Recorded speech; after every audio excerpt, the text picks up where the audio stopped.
that. Planting them about thumbnail deep. About fist apart, thumbnail deep.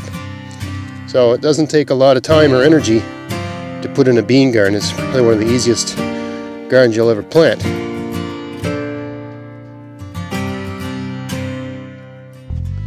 Hey, it's Greg here with MaritimeGardening.com, and I was just about to plant some beans here in this garden, and I thought I'd make a video of it because the garden's in the sort of state that I imagine a lot of you find your gardens in the spring, where it's a bit of a mess. There's weeds everywhere and all that sort of stuff. This garden had onions and garlic in it last year, and at the end of the season I just threw a bunch of yard waste on it to mulch it, and now I'm going to plant beans in it.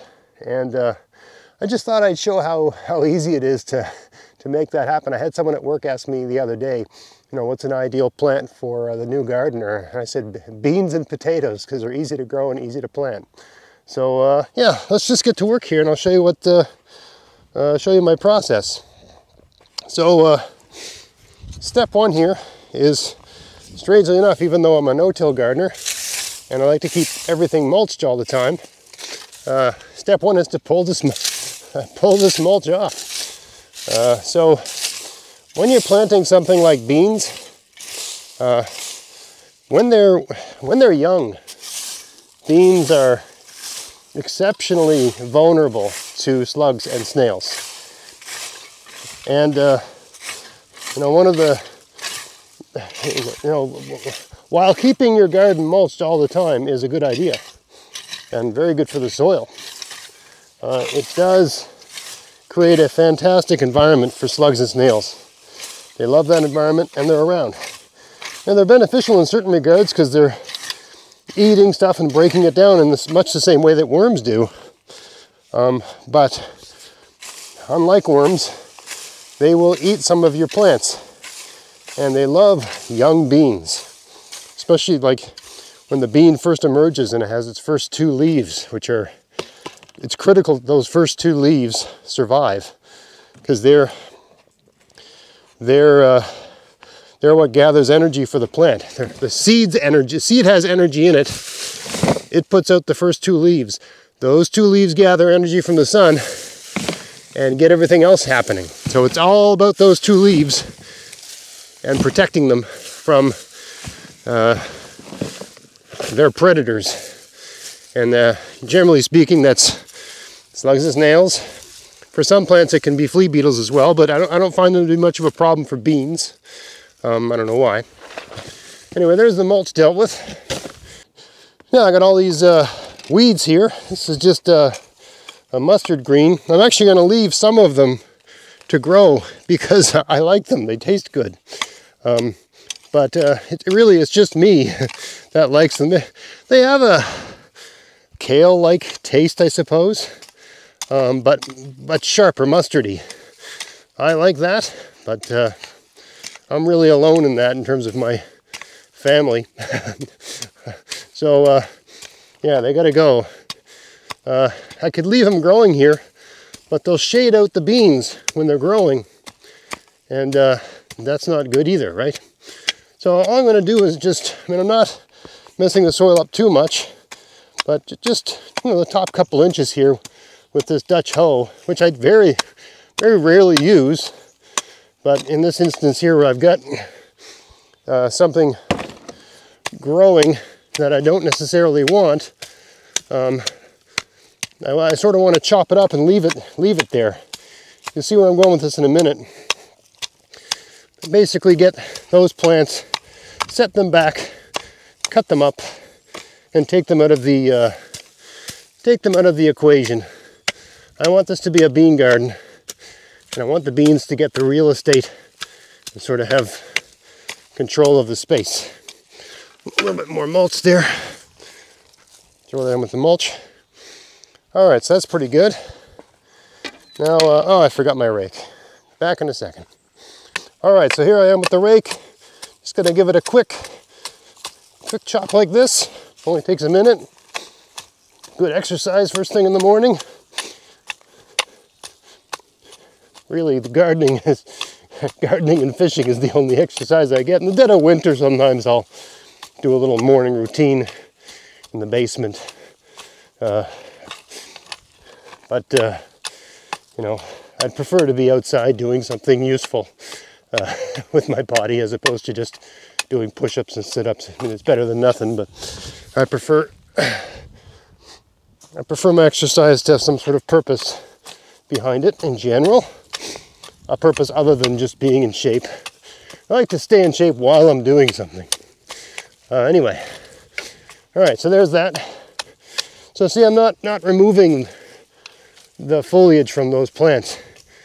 And, you know, I haven't really solved the weed problem in this garden at all, and I'm not too worried about it. There's, you know, just by turning the soil over a little bit like I have right here, there's still thousands of weed seeds in there, I'm sure. We'll make a little line here. Use this rubbish here like a mulch in between the mustard greens and the beans. Some of this just skimming off some of that mulch there. Not mulch, but weeds. Bring it over to here. All right, now we'll just smooth her out using a little bit more of that stuff there. There we go. Okay. There's a potato. I'm always amazed at how some potatoes don't rot in the winter and others do. Most of them rot here, but some of them don't. It's always perplexing.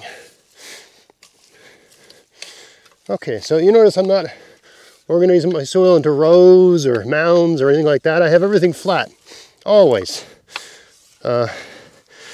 Generally speaking, I find that you don't have to water as often.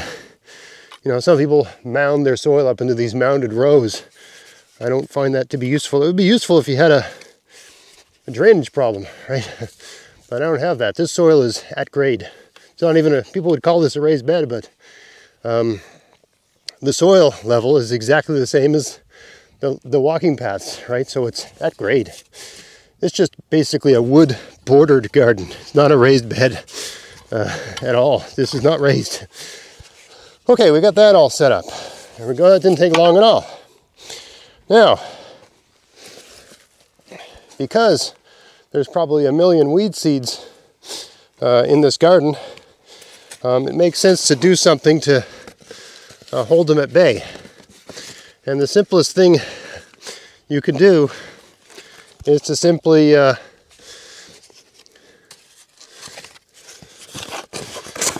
make that a little bit longer. Simply use some cardboard like this. Now some people might be thinking, I'm going to plant bush beans here. And some people might be thinking, why don't you plant pole beans, climbing beans, so they can go up the fence? And that would be a good idea if I lived in a suburban area where I didn't have deer and raccoons and things like that. But deer walk right by this garden all the time. So I just can't do that. It's just, you know, if I had pole beans growing up this fence, you know, they'd be reaching out into the forest there, and the deer would be aware of them and become very interested in my garden. You know, because I have this fence here, which, I mean, they say you need a 8-foot high fence, but this fence is about 5-6 feet high, and it just keeps the deer from wandering into the garden. And luckily for me, the deer here don't really understand what a garden is, so they don't try to get in. They generally stay out. So, you know, I find it works. I mean, it also helps that the very top of the fence has barbed wire. But anyway, notice I'm trying very hard not to step on the soil here. That's key importance. Actually, this spot, I'm going to put some of this down here. I need to be able to access the garden, and I don't always, you know, at my age, at 49, I'm not always in the mood to do the splits.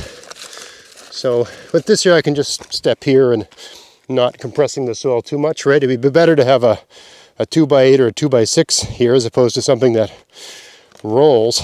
Actually, perhaps it would make sense to get rid of the cardboard and just nestle it into the ground like that. Won't move around as much. It'll sort of get stuck in place. All right, this way I can access, I can pick the beans, I can sort of get in here, right? The problem with having a garden in a corner, you can't get at it as easily. So that's the solution. It probably doesn't need to be there. All right, more cardboard here, like so. So we're just putting the cardboard down so that we don't have, you know, as profound of a weed problem. Because I would imagine I use yard waste to mulch my garden, and I like using it, but it does tend to have a lot of weed seeds in it. A good portion of those weed seeds probably just rot in the ground and never cause any problems, right? But some of them, you know, some of them become weeds, right? That's just the way she goes. All right, put that there. People often ask me, are you worried about the ink on the cardboard boxes? And the short answer is no. I mean, I can't speak to every box in the world, but generally speaking, they use food dyes and that sort of thing for them. The bit of investigation I've done into it, it's really not worth worrying about. We're talking about whatever it is, it's trace amounts getting into your soil. And from that, even tracer amounts getting into your food. So, you know, really not worth, you know, losing your mind over. I'm just going to put this board here so I can get in here without pressing things down too much. Let's see here. All right, so it's a weird sort of video to shoot in terms of camera angles. All right, so I'm going to plant some of these. I'll do a couple close-ups as well, just so you can see my technique. These are Lewis green bean. They're a bush bean, and they're also treated. They're pink. You know, beans aren't naturally pink. So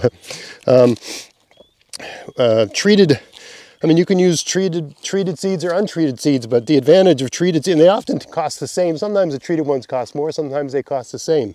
But the advantage of the treated seeds is that they're less likely to rot in the ground if you get a couple cold nights.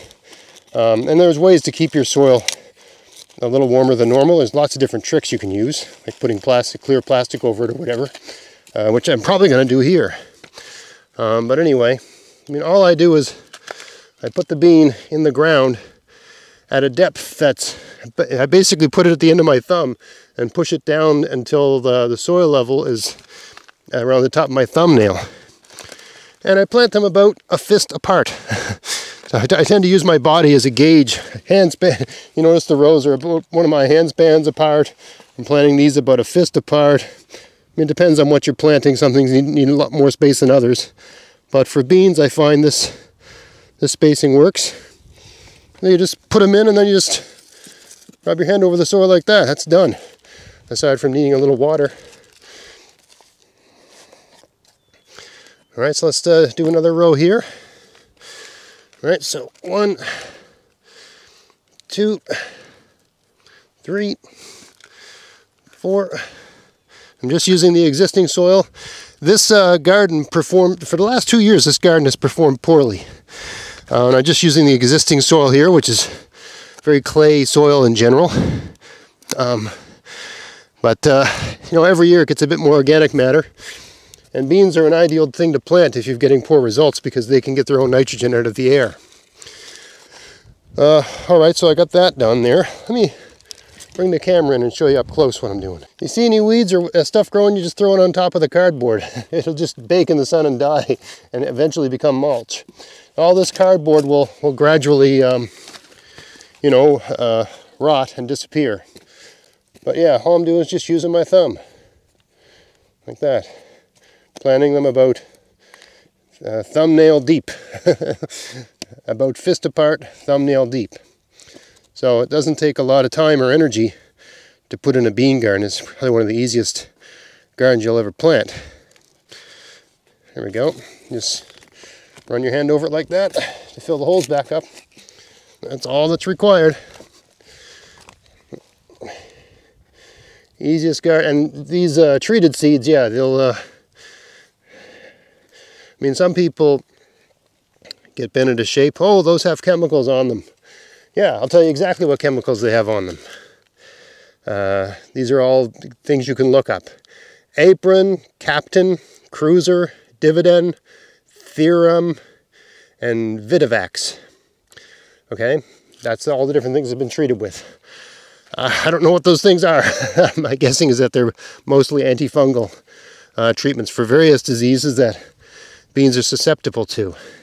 And so yes, I'm putting those chemicals into the garden. But I mean, we're talking trace amounts here, and they're all they're doing is killing a fungus that wrecks beans. And they're only killing, you know, let's say I've got, just to use an arbitrary number, 100 of those in here. You know, the stuff on here is killing one of them, sort of thing, right? 1% of whatever that fungus is in here, right? So even if you think it's wrong to kill a fungus, I'm only killing a tiny element of that fungus population in my soil, right? Because it's only inhibiting the growth of that fungus in an area local to the seed, right? And then it's just going to break down. It's going to, you know, go away with rain and all that sort of stuff. So it's really not worth getting your knickers in a twist about. In my opinion, the only reason I'm belaboring this point is that people always get bent into shape. You know, I say have an organic garden. These things can be defined in many different ways, but I thing about having your own garden is that it's yours. You can do whatever you want. You don't have to adhere to some other person's sensibilities, morality, whatever, right? You can do what you want, and as long as you can square it with yourself, your own mind, your own conscience, your own whatever, that's fine. And I am totally fine with this. I think you know, whatever negative impact, the tiny amount of antifungal agent that's on these seeds, whatever impact that's having on the general ecosystem here, it's probably not much worse than me, you know, using the bathroom behind a tree out back. You know, I mean, that's a chemical soup as well, right? It's probably not that much worse. I don't really worry about that sort of thing too much. Really depends on what it is, right? How toxic is it, and how much? Right? We're talking about something that's very specifically toxic to one thing, and very little of it. All right, I think I've talked enough about that. Now, I mentioned earlier that slugs, or sort of young beans are susceptible to slugs and snail damage. So all you really got to do is you put down a bit of this slug and snail bait, this here stuff. You can use whatever type you like. I like to use Safer's slug and snail killer. For this, the active ingredient, the thing that's actually killing the slug, is iron, right? It contains ferric sodium, EDTA 6%, right? The rest is just like some sort of cereal type stuff that they are drawn to. They like to eat it. They eat it and they get an overdose of iron and it kills them, right? I mean, iron's good for you, and you need iron, and slugs need iron. But if they have too much, it kills them. So you just spread some of this stuff around, and they'll be drawn to it more than anything else. They like the smell of it. And and they'll die. Now you're not going to completely wipe out the slug population, and you don't want to do that anyway. Slugs are beneficial in many ways. They break a lot of things down, right? There's all kinds of rotting plant life. Mulch, eventually once the beans are about 6 or 8 inches high, I'll mulch this all with yard waste or whatever I can find, leaves, hay, whatever, seaweed maybe. That mulch will be perpetually breaking down. There'll be all kinds of organisms breaking that mulch down, but slugs will do a lot of the work, so I don't want to wipe out my slug population. All I want to do is reduce it temporarily so that these beans can get to a certain height. I find once your beans are about 6 inches high, they're slug proof. I don't know why, or they're mostly, whatever damage slugs do, it's minimal. It doesn't really wreck the plant. But when the plant's really tiny, slugs will completely wreck a bean plant. So I use this stuff, for maybe one treatment. This will probably do this whole garden. There'll be plenty of slugs here in a month, but the beans will be able to just handle themselves. They'll shrug it off. All right, now we just got to water this. When you're watering stuff, I would resist the urge to go crazy. I would just give it a light smattering, and then go back and do it over again, like that. If you give the soil too much water at once, it won't really absorb in. The soil has to be a little bit wet for it to suck water in. It's sort of waterproof when it's dry. Can be anyway. So you just do it in stages. That's a gallon of water, that's not bad. All right, so now we've watered the garden, and we've done what we can to minimize slug and snail damage. We've got our beans in there. Now I'm going to do one more thing to give this garden a bit of an edge. I'll put these plastic, lovingly call plastic squares, or plastic rectangles. You put that down. So, it's just a little simple thing, but all you're doing is affecting a temporary microclimate where you're trapping the air a little bit, right? So the sun can get through, it'll heat the soil. You want that, right? The sun will heat the soil, get those beans germinating, but the air won't dissipate. It's sort of trapped, it creates a hotter zone. So it's supposed to be 15 degrees Celsius today, but it'll probably be in the high 20s in here, right? And any day we have any kind of sun, it's going to be warm. So I'll just leave that on there for a week, and once I see the beans emerging, I take it off. As soon as you see the beans emerging, take it off. And you can throw them back on if there's a risk of frost. And you can use anything that's clear plastic for this, right? Depending on the size of your garden, you can use clear garbage bags, you can use anything. I would not recommend black plastic. A lot of people think black plastic heats the soil, and it does. When you put black plastic in the sun, it gets hot. But the sun isn't shining on your soil, right? So to my mind, having the sun shine on the soil is what you want, right? You want the sun's heat, that radiation, blasting the soil, getting it hot, because your seeds are in the soil, right? So I find that clear plastic works better. Also, if the plant actually does emerge, let's say you're a day or two late in getting these off, it's getting light from the day it emerges. It needs light, right? As soon as it breaks out of the ground, it needs light. So that way you solve that problem. So yeah, one bean garden, planted away. Hopefully in a week we'll have something emerging, and a nice crop of Lewis beans. So, hope you found that interesting. If you did, please like, share, subscribe. Check out my podcast, maritimegardening.com. And until next time, get out there, get at it, have fun in your garden. Thanks for watching.